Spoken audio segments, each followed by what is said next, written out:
What up, everybody? It's your boy Agent coming to you live just shortly after the Pittsburgh Steelers game. Yes, we had a game today against the Philadelphia Eagles going on the road, and Steelers haven't won since in the 1960s. And that streak continues 11 straight losses in Philadelphia for the reason they cannot beat the Philadelphia Eagles. And yes, the Steelers lose this game 27-13. Let's get into it. Let's talk about it. A tough loss. Lose 27-13, like I said. Starting the game off, Philly kind of punches in the mouth. Once again, we get off to a slow start again, like we did against Cleveland. But the difference is this isn't the Cleveland Browns. This is the Philadelphia Eagles, who are one of the top teams in the NFC right now in all of football as well. Like I said, they lose 17-3 at one point. The Steelers are able to get back into this game early late in that second half. They finally make a long drive, score it. Russell Wilson, a beautiful touch pass to Pat Freiermuth, and then the Steelers are able to get a stop and kick a field goal even after Russell Wilson took that sack on that drive. So it's 13-17 going into the halftime. So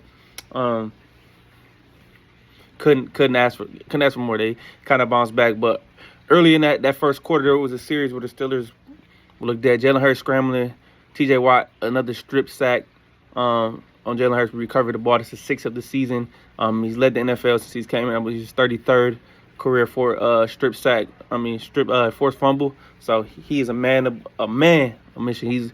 He's defensive player favorite, and he should win it thus far right now. I believe he has 11.5 sacks after this game. But like I said, and then the possession after that, the Steelers end up punting. They couldn't get anything going. Eagles special teams make a blunder.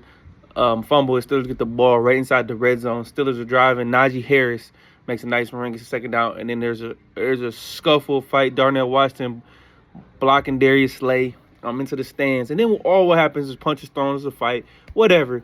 The crazy thing is the refs throw the flag and they call 2 personal fouls, not one each on each team, but 2 on the Steelers. That leads to a 15-yard penalty. The Steelers have to settle for a field goal, which is crazy to me. I know Calvin Austin threw some punches, but Eagle got Darius Slay threw some punches. Quinyon Mitchell, guys are in there getting involved. You got to call offset and penalties. That's what they do 99% of the time, which I don't know. Mike Tomlin was talking to the ref, and I seen him. You can see it. He said, "Get the F away from me," and was pissed. So, with that being said, I just want to get that. So that cost the Steelers what should have been a touchdown, but they go into the second half down 13-17. Eventually, second half starts, and I'm going to get right to it. The bottom line to this, the Steelers only had 2 possessions in that second half. They give up a field goal early in that third quarter after a nullified personal foul on Montravius Adams for roughing the snapper, punter, whatever you want to call it. Eventually go down 20-13 at that point. Steelers, nice drive after a Russell Wilson trick play as a flea flicker to Calvin Austin. Great catch on Zach Baun, by the way. Eventually, this has been a famous staple play in this offense. Arthur Smith is the toss, the right, the left, the back, the crack block, and Steelers up the run. And Najee Harris gets the toss. He's looking up and he drops the football. What do you know? Kills the momentum of that drive, and that essentially was the game-changing play of the entire game. Then Philly end up going down, drive, scores, and that's all.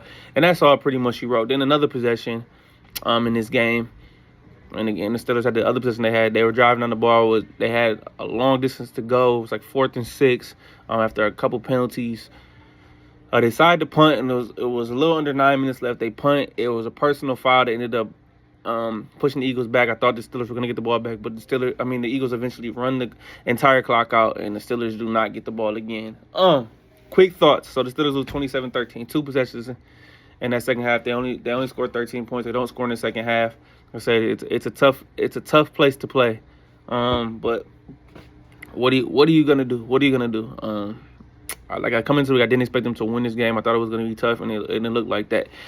Mind you, coming to this game, one of our best players on defense, one of the best additions we got, Deshaun Elliott, was out with the hamstring injury, and of course George Pickens is out again, our best offensive player, out again. So that kind of nullified us a little bit, and it lacked some explosive plays. Like I said, that Calvin Austin flea flicker was huge, but just couldn't get nothing going. Could not get the Eagles off the field. Jalen Hurts, over 200, almost 300 passing yards in this game. He struggled coming into this game throwing the football.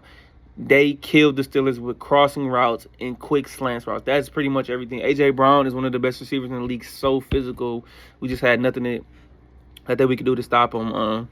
running slant routes, kind of bullying Joey a little bit, Dante a little bit. Late in that first half, Dante Jackson gets hurt, was out with the back injury. It looked like he never returned to the game, so James Pierre was in. They picked on him a little bit. But just these crossing routes, when Jalen Hurts was able to get the ball out quick and decisive, it was a completion every single time. The receivers just sat down the zone or whatever man defense the Steelers were playing. Quick slants.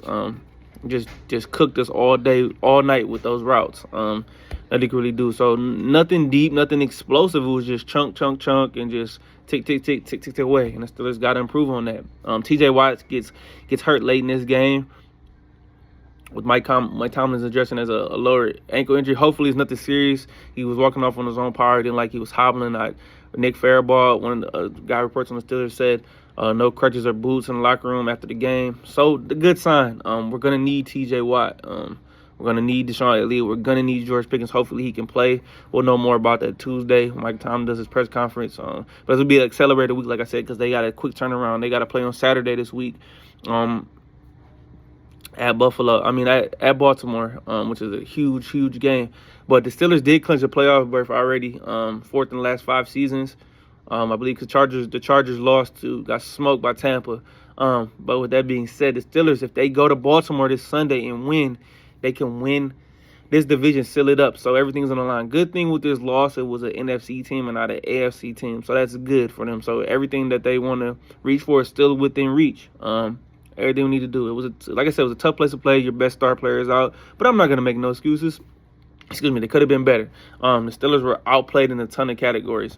Let's talk about just the craziest stat I've seen. They had 2 possessions in the second half, right? They ran 11 plays in the second half, a total of 11 plays. So that equals out. The Eagles ran 77 plays to the Steelers' 41 plays. That is crazy, and this defense only gave up 27 points.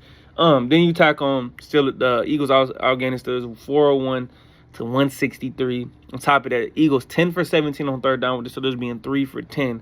And then time of possession was crazy. The defense was probably tired being out there all day.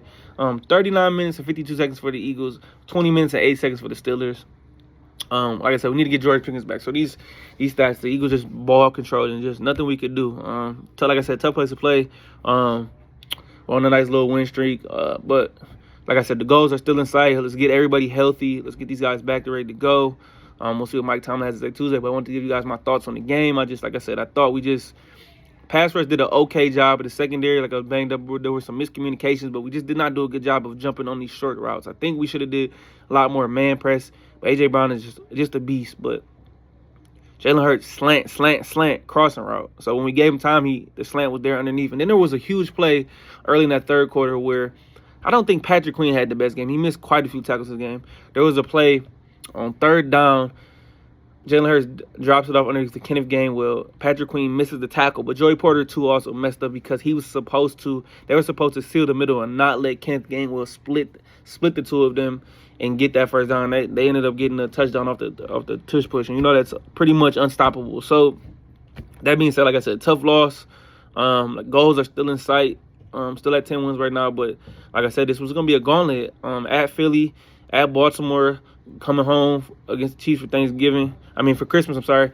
And that game is going to be on Netflix, which I don't know how excited I am about that, but hey, over one this far, got to win one of these next 2 games, have to win. I would like to win both of them. Patrick Mahomes got banged up today. He's day-to-day with an ankle injury, but we'll see what happens. So gotta get ready for Baltimore. It's gonna be a dog fight. We need all hands on deck. Lamar Jackson got a big win coming off their bye week against the Giants. So we'll see what happens. Hey, I'm disappointed. I know Najee's frustrated with himself, but hey, I still believe in the guy. They should have gave him some more carries even after that fumble, but they were limited offensively. They threw Cordell Patterson there. But hey, Najee made a mistake, but he's not the sole reason why we lost this game. So I don't need everybody to get off his case. He made a mistake. Things happen. Guys fumbled the football. He just didn't get a chance to redeem himself, and I do believe he will be able to do that Saturday at the Ravens. It's gonna be a fun one, but I'll be back later in the week. Hey, I appreciate all the love and support.